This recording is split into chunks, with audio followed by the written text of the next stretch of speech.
उस टाइम आतंकवाद का बहुत बड़ा गढ़ होता था, बहुत बिल्कुल बिल्कुल आतंकवाद उस समय होता था पंजाब में। हाँ तो वहां पर है, करना तो पड़ेगा। जी, आसान होता तो सभी कर लेते, सभी कर लेते हैं काम, जो मुश्किल है उसको करने में मजा आता है। मजा तभी आया। वैसे जब आंखों में अरमान लिया, मंजिल को अपना मान लिया। जब आंखों में अरमान लिया, मंजिल को अपना मान लिया। अब मुश्किल क्या आसान क्या, जब ठान लिया तो ठान लिया।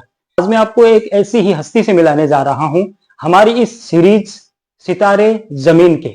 आज हमारी सितारे जमीन की सीरीज के हमारे मेहमान हैं नामी गिरामी बास्केटबॉल कोच और रिटायर्ड सीआरपीएफ ऑफिसर भानी भादु से। जी हाँ, मैं भादु जी को इनवाइट करना चाहूंगा। नमस्कार, धन्यवाद प्रेम। भानी जी, सितारे जमीन के में स्वागत है आपका। धन्यवाद। आज आपकी जिंदगी के सफर की शुरू से लेकर अब तक जो जो आपके साथ हुआ है, हम नॉर्मल उसी पे बात करेंगे। और आप भी ध्यान से सुनिएगा, जितने भी युवा आज अपनी जिंदगी में कुछ करना चाहते हैं, ऐसी वो शख्सियतें होती है जो आपको राह दिखाएंगी। भानी जी, इस चैनल के माध्यम से बहुत सारे यंग बच्चे आज देख रहे हैं, आपको सुनकर न जाने वो कौन सी मंजिल तक पहुंच जाए। सबसे पहले तो शुरू से शुरू करते हैं। थोड़ा सा आप ये बताइए, जिंदगी में थोड़ा सा जब आप समझ आनी शुरू हुई अपने आप को, वहां से स्टेप बाय स्टेप, मुझे थोड़ा थोड़ा याद है और मुझे बताया भी गया था, भानी जी अपने स्कूल के जीवन में हैंडबॉल, बास्केटबॉल, कहते हैं ना कि किसी का पहला प्यार होता है। मुझे ये बताया गया था भानी जी का पहला प्यार था बास्केटबॉल। उसके बाद जिंदगी में दूसरा प्यार भी होना चाहिए, और भानी जी के साथ ये बिल्कुल हुआ। बास्केटबॉल के साथ साथ हैंडबॉल, जो इस एरिया ही नहीं आज पूरे हिंदुस्तान में एक जाना पहचाना नाम है, उसके भी एक बहुत शानदार खिलाड़ी बनकर उभरे थे।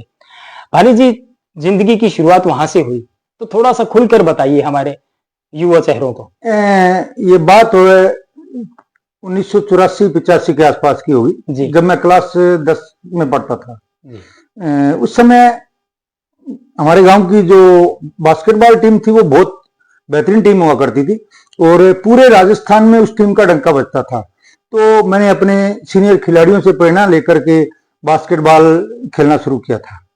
और उस समय हमारे गांव में कच्चा ग्राउंड होता था, और बहुत मेहनत करनी पड़ती थी कच्चे ग्राउंड की। सुबह शाम लिपाई पुताई करना, उसमें पानी डालना, फिर नंगे पांव खेलना।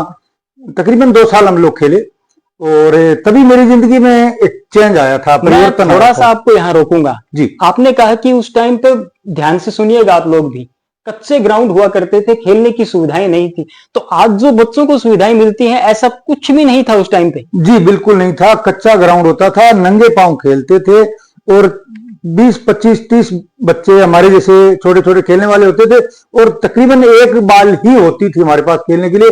आज जबकि हर बच्चे के पास 1 या 2 बाल होती है खेलने के लिए। संघर्ष जिंदगी का दूसरा नाम है। आपके इन अल्फाजों से हमें बखूबी पता चल रहा है, आपको भी पता चल रहा होगा कि मैं उस जमाने की जब बात करता हूं तो इसका मतलब ये नहीं है हम 100 साल पुरानी बात कर रहे हैं। तो हम बात कर रहे थे भानी जी, आपके पहले प्यार बास्केटबॉल, कहां से ये सिलसिला शुरू हुआ? बास्केटबॉल खेलना शुरू किया, उसी समय हमारी जिंदगी में एक परिवर्तन आया था। हमारे स्कूल में एक राजकुमार जी शर्मा गुरुजी आए थे, गणित के अध्यापक थे। वो हैंडबॉल के बहुत बेहतरीन खिलाड़ी थे। उन्होंने हमें हैंडबॉल के बारे में बताया, और तब हमने हैंडबॉल खेलना शुरू कर दिया था जी। और तब भी हमने कच्चे ग्राउंड में तो खैर हैंडबॉल खेला ही जाता है, लेकिन जो पोल हैंडबॉल के होते थे वो हमने, गोल पोस्ट, जो पोस्ट, हाँ, गोल पोस्ट है, वो हमने किकर, बबुल जिसको बोलते हैं, बबुल के लकड़ी काट करके उसके पोल बनाए थे। खुद के हाथों से, खुद के हाथों से हमने काट के। मेरे 4-5 साथी थे और थे उस टाइम में, और गुरुजी हमारे साथ होते थे। हमने बबुल के लकड़ी काट के डंडे बना करके उनका ग्राउंड बनाया था, और उस समय हमने प्रैक्टिस किया था। और तब हमने पहली बार पार्टिसिपेट किया था लालगढ़ की टीम ने, और हम 3rd प्लेस रहे थे पूरे। भानी जी, भादु जिस चीज की बात कर रहे हैं, मैं थोड़ा सा ये बता दूं, आज जहां हम भानी जी के गांव में बैठे हैं, इस गांव ने 30 से ज्यादा इंटरनेशनल प्लेयर्स दिए हैं। 30 से ज्यादा एक गांव ने, इन्हीं के ग्राउंड ने। और वो ग्राउंड शुरू कहां से हुआ? एक बबूल के पेड़ की टहनियों को काटकर उससे गोल पोस्ट बनाया, यही था। बिल्कुल, शुरुआत देखिए, वहां से शुरुआत हुई। ना तो कांटों की फिक्र थी, ना कंकड़ों की चिंता थी। वहां से 30 इंटरनेशनल खिलाड़ी इस गांव ने दिए। वो उस ग्राउंड की बात कर रहे हैं भानी जी। ये मोटिवेशनल कहिए, इंस्पिरेशन कहिए, ये प्रेरणा इन लोगों से हमें मिलती है। सर आगे। जो ग्राउंड हमने बनाया था, मैं आपको बताऊं, जो हमारा स्कूल है जहां आजकल क्रिकेट का ग्राउंड है, उस ग्राउंड में पहला ग्राउंड हमारा हैंडबॉल का बना था। और वहां पर खेती होती थी, गेहूं की खेती का सीजन था, गेहूं कट गई थी उस टाइम। और गेहूं कटने के बाद में उस जगह को थोड़ा प्लेन किया गया था, थोड़ा बहुत प्लेन खेलने लायक बनाया। तकरीबन यही था कि वो एक खेती वाली जमीन थी और गेहूं का कटा हुआ वो जगह थी। उस पर हमने वो बबुल के पेड़ों से बना करके और वहां से हमने शुरुआत की। और आज सबको मालूम है, पूरे हिंदुस्तान को मालूम है कि लालगढ़ की हैंडबॉल का है। तो पहला प्यार बास्केटबॉल, उसके बाद हैंडबॉल। आपकी जिंदगी में भानी जी बास्केटबॉल में मैं स्कूलिंग की बात कर रहा हूं, उसके बाद हम के पहलू में बाद में आएंगे। स्कूलिंग में आप बास्केटबॉल कहां तक खेले? स्कूलिंग में बास्केटबॉल उसी समय हम एक बार जिला स्तर पर हम लोग खेलने गए थे और उसी समय हमारे गुरुजी आ गए थे, तो हम लोग हैंडबॉल में डाइवर्ट हो गए। बास्केटबॉल में उस समय दूसरी टीमें थी, वो काफी आगे बढ़ रही थी क्योंकि उनके पास पक्के ग्राउंड आ गए थे, टेक्निक ज्यादा आ गई थी। हम लोग इस मामले में पिछड़ने लगे। एक दूसरा कारण ये भी था ना कि एक नया खेल हैंडबॉल के रूप में आपके सामने आया और यंग अलग ऑप्शन मिल गया था हमारे को। ऑप्शन प्लस आप यंग थे तो थोड़ा सा रास्ता चेंज कर दिया। रफ एंड टफ भी हैंडबॉल था और रफ टफ सब लोग पसंद करते थे उस टाइम, क्योंकि पावर थी, यंग थे और भागने दौड़ने में कुछ ज्यादा झिझक थी नहीं। जितना मेहनत करते थे वो गुरुजी की मेहनत करवाते थे, हम लोग उतनी मेहनत करते थे। और नतीजा भी निकला कि हम पहले साल स्टेट खेलने गए थे भीलवाड़ा में। पहले साल में राजस्थान लेवल पे? हाँ, राजस्थान लेवल में पहले साल में खेलने गए थे। उस टाइम में हैंडबॉल बिल्कुल भी लोग नहीं जानते थे और आप पहले साल स्टेट खेले। जी। आपके साथी उस वक्त के कौन कौन थे, थोड़ा उनको भी तो पता चले। पहले साथी थे राजेश गोदारा, शोपत थोड़ी, 3-4 और लोग थे। वो काफी बहुत पुरानी 40 साल, अभी याद भी नहीं, अभी याद नहीं है। ये लोग कभी भी मेरे साथी हैं, मेरे साथ रहते हैं, तो ये याद है। तो उस जमाने में ये साथी लोग आपके साथ राजस्थान लेवल पे आप खेले? हाँ जी। उसके बाद का सफर, उस पर भी तो थोड़ा सा रोशनी डालिए। उसके बाद हैंडबॉल काफी साल तक चलता रहा। मैं कॉलेज में भी 1-2 बार खेलने का मौका मिला मुझे। और ओपन प्रतियोगिता जो होती थी हैंडबॉल की, वो भी खेले हम लोग जी। और स्कूली शिक्षा के बाद तो थोड़ा जॉब लग गया, बाहर चले गए, तो यहाँ का जो सिस्टम था वो थोड़ा ब्रेक आ गया था। चलिए अब भानी जी की जिंदगी के अगले पड़ाव पे चलते हैं। जैसा कि मैंने इंट्रो में भी बताया था, बास्केटबॉल कोच तो हैं ही, लेकिन सीआरपीएफ में सब इंस्पेक्टर रिटायर्ड हो चुके हैं। तो भानी जी हैंडबॉल बास्केटबॉल के बाद, आपके एजुकेशन के बाद सीआरपीएफ में, क्योंकि जहां तक मुझे मालूम है पूरे परिवार में कोई डिफेंस में नहीं था, तो ये प्रेरणा कहां से मिली? स्कूली शिक्षा पूरी करने के बाद में हर एक जैसे युवा की इच्छा होती है कि उसको कुछ जॉब मिल जाए जी। और उस समय हम लोग जानते नहीं थे कि सीआरपीएफ क्या होता है। हम लोग तो यही समझते थे कि जैसे पुलिस की नौकरी है वैसे ही वो पुलिस की नौकरी है।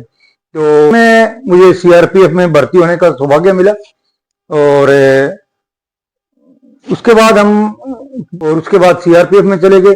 वहां पर ट्रेनिंग वगैरह किया। ट्रेनिंग वगैरह करने के बाद में फिर वहां पर हैंडबॉल नहीं होता था उस समय। पहली पोस्टिंग कहाँ थी आपकी? पहली ट्रेनिंग हम लोगों ने कुछ दिन अजमेर में किया, राजस्थान में, और उसके बाद उत्तर प्रदेश में अलीगढ़ एक जिला है, जी जी, वहां पर हम लोगों ने किया।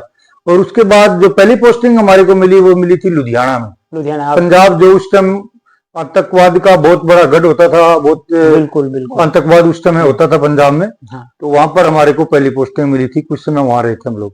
तो क्या उस माहौल में, जबकि सीआरपीएफ को लोग नहीं जानते, फैमिली बैकग्राउंड भी नहीं था, और ऊपर से पोस्टिंग एक ऐसी जगह जिसे टेररिज्म का गढ़ कहा जाता था, तो घर वालों का कोई ऑब्जेक्शन या डर नहीं आया? वो जिस समय हम भर्ती हुए थे उस समय शायद गांव में मैं पहला ही शख्स था जो पैरामिलिट्री फोर्स में गया था।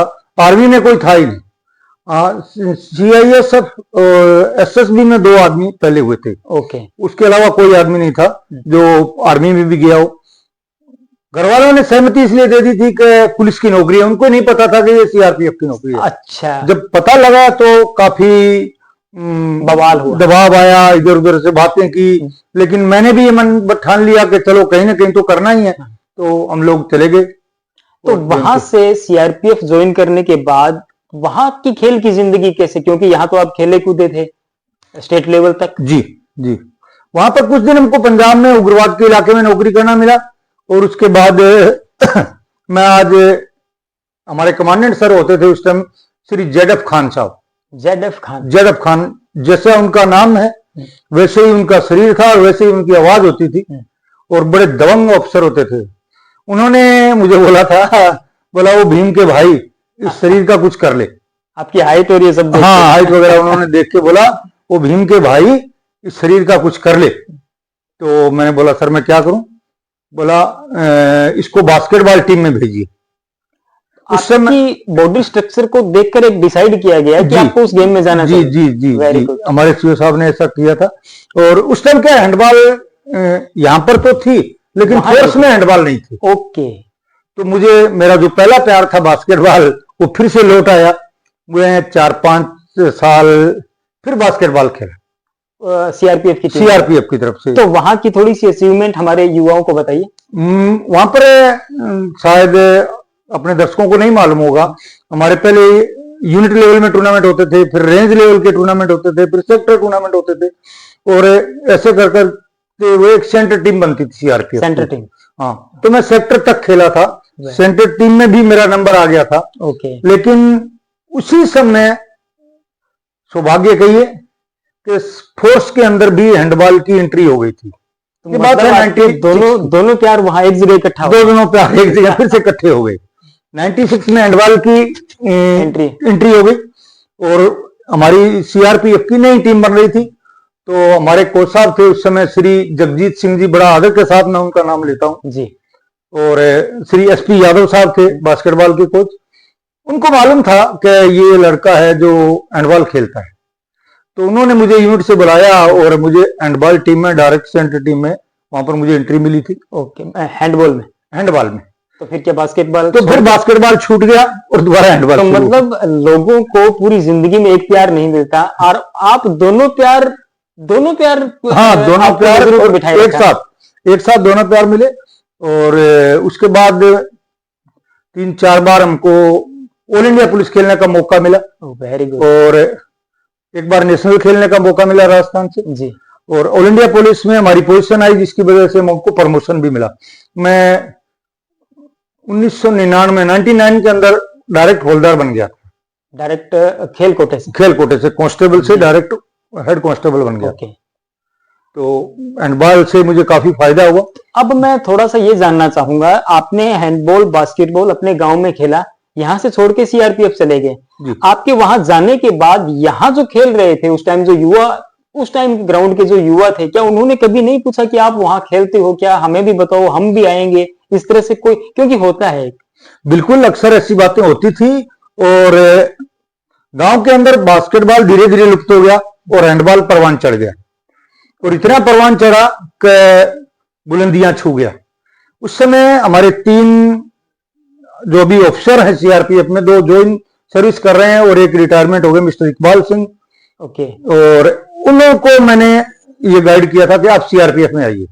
आपने उनको ये गाइड किया कि इस ग्राउंड में तो आप खेल रहे हो, अब यहाँ फोर्स में आइए, और देश सेवा भी होगी, और आपका जो जॉब है वो भी बनेगा। अच्छा, और आपका जो शौक है वो भी पूरा होगा। जहां तक मुझे मालूम है, इकबाल सिंह और इंद्रजीत और राकेश गोदारा जी, आपने गाइड किया, आप आइए जी। तो फिर आप 4 लोग हो गए। फिर हम 4 लोग एक ही टीम में, एक ही जगह हम लोग चारों रहते थे इकट्ठे ही। एक ही गांव के, ध्यान से सुनिएगा, एक ही गांव के, एक ही पैरामिलिट्री फोर्स की टीम में 4 लोग एक ही गांव से। ये सफर यहां तक पहुंचा जी। तो इकबाल, राकेश और इंद्रजीत, ये आपके साथी, आप चारों लोग टीम में खेल रहे थे। उनका भी थोड़ा सा बताएंगे, आपके जूनियर रहे होंगे वो? भर्ती हुए उस टाइम तो ठीक है, मेरे से जूनियर थे वो, कांस्टेबल भर्ती हुए।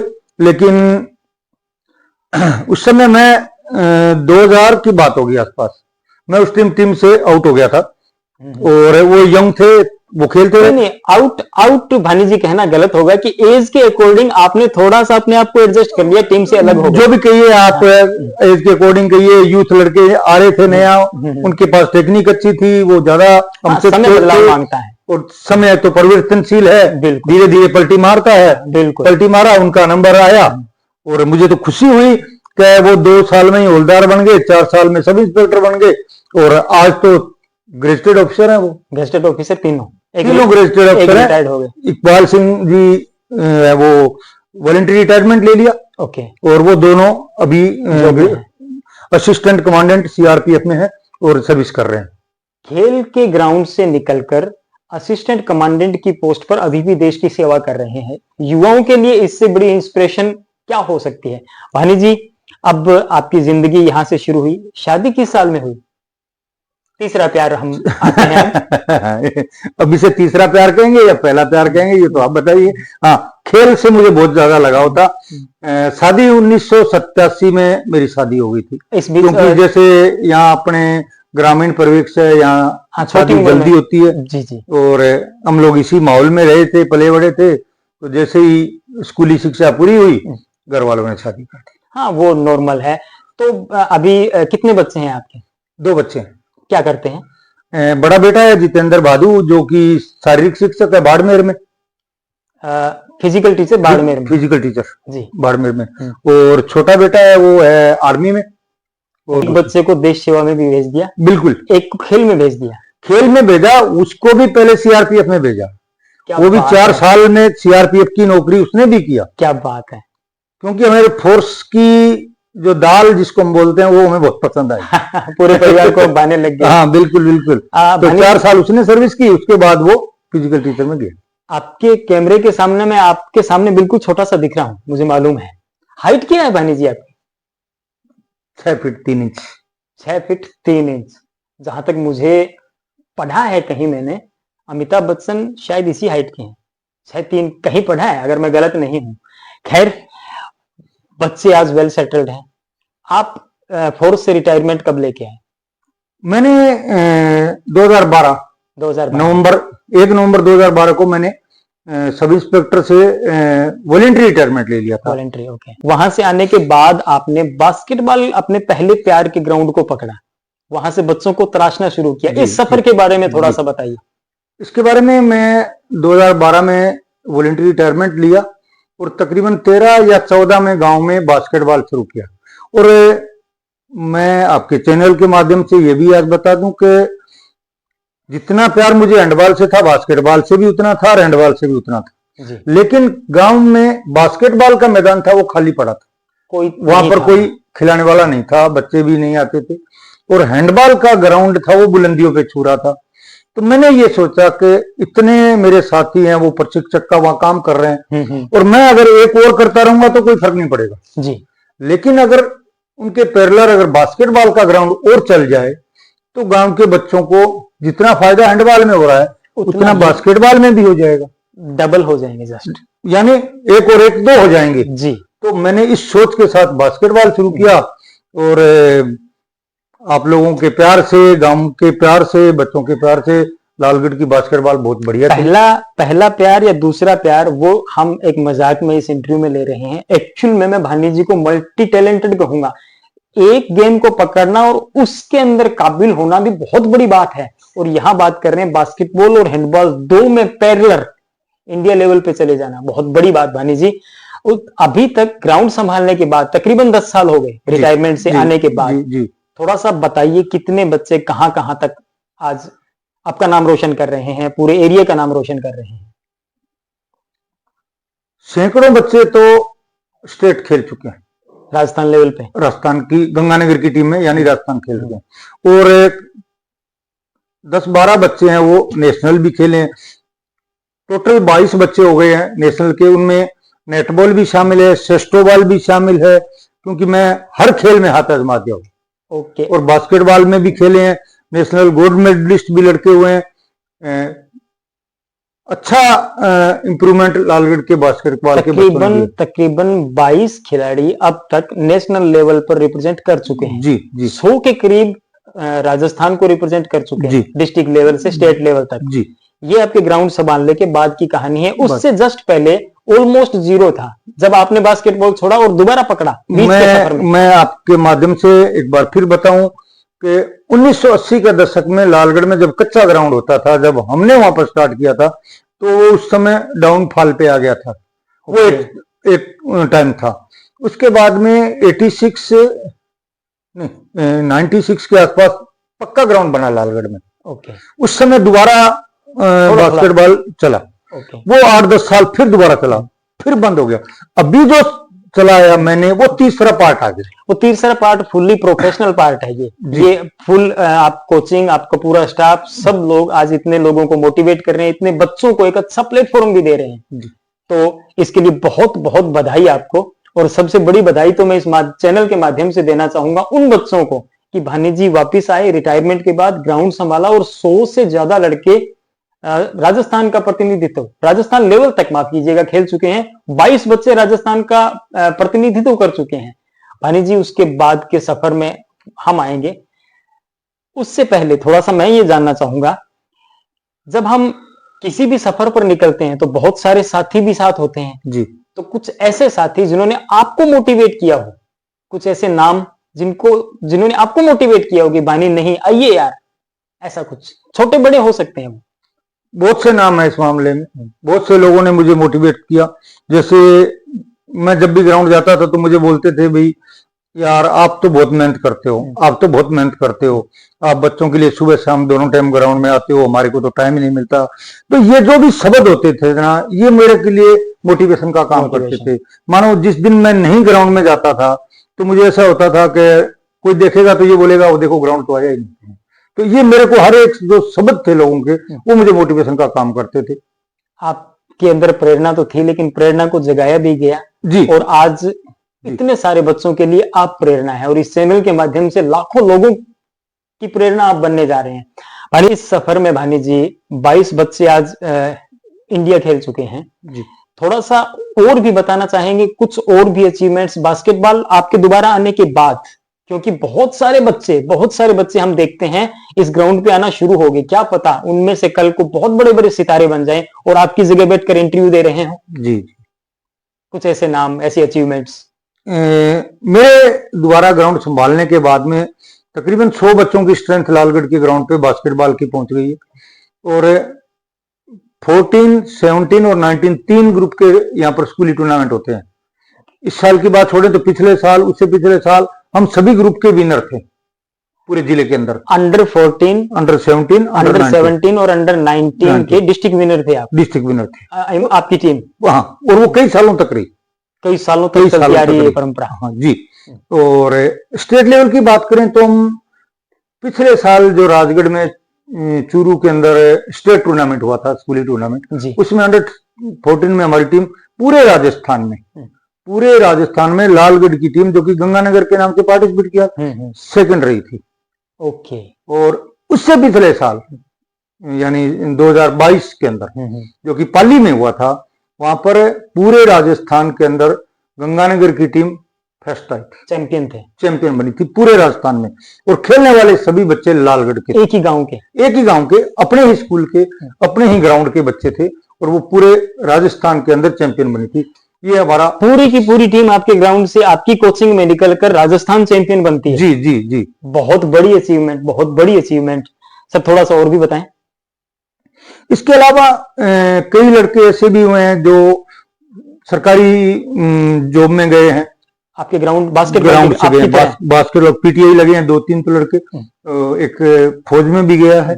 और अभी हमारे पास छोटी पौध है। आने वाले मकसद यही है कि बच्चों को ज्यादा से ज्यादा जॉब मिले और बच्चे जो है वो खेल के माध्यम से नशे से दूर रहे।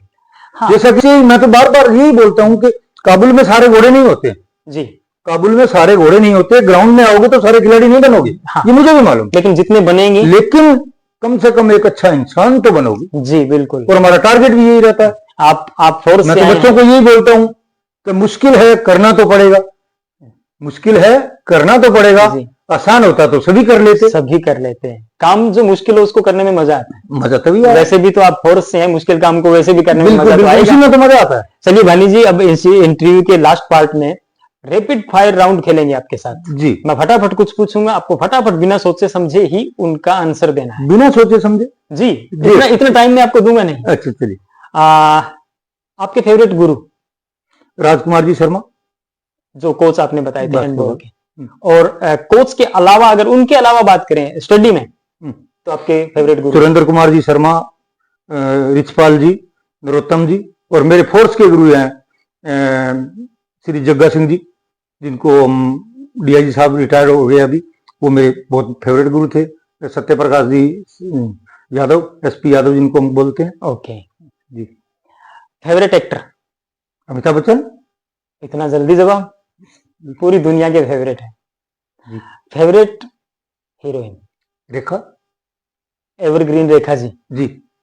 अमिताभ आपके फेवरेट है, कोई एक फेवरेट मूवी आपकी उनकी? शोले। शोले जी। गब्बर वाला स्टाइल? गब्बर वाला। Bhani ji, favourite hero, favourite heroine, handball और बास्केटबॉल के अलावा फेवरेट गेम? क्रिकेट से भी मुझे बहुत प्यार है। यूं तो मैं सभी गेम खेलता हूं और मुझे उसके बारे में थोड़ा बहुत मालूम भी है, लेकिन क्रिकेट का बहुत ज्यादा शौक था। ओके। और इस टाइम अभी करंट में आपके फेवरेट प्लेयर, आपके ग्राउंड से निकले? बास्केटबॉल। बास्केटबॉल से my loving son MP Singh.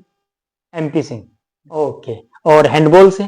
Handball पूरी जनरेशन में, मैं आज की पहले की नहीं कह रहा, जब से आपने खेलना शुरू किया तब से लेकर आज तक आपका कोई एक फेवरेट नाम? जैन प्रसाद। जैन प्रसाद।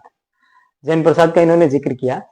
जैन प्रसाद इसी जमीन से हैं जहां पर भानी जी हैं, और इस जमीन से निकलकर इंडिया टीम की कैप्टनशिप कर चुके हैं वो। खैर, अब भानी जी आपके फेवरेट गेम एक क्रिकेट भी है, आपका पसंदीदा क्रिकेटर? तेंदुलकर। सचिन सचिन तेंदुलकर। ओके भानी जी, बहुत बहुत बहुत धन्यवाद आपका, आपने हमें टाइम दिया, और उम्मीद है आपसे प्रेरणा लेकर इस चैनल के माध्यम से आपके लाखों सुनने वाले आपकी तरह एक डिसिप्लिन लाइफ, एक फोर्स से निकला हुआ शख्स एक समाज को क्या दे सकता है, ये प्रेरणा जरूर लेकर जाएंगे।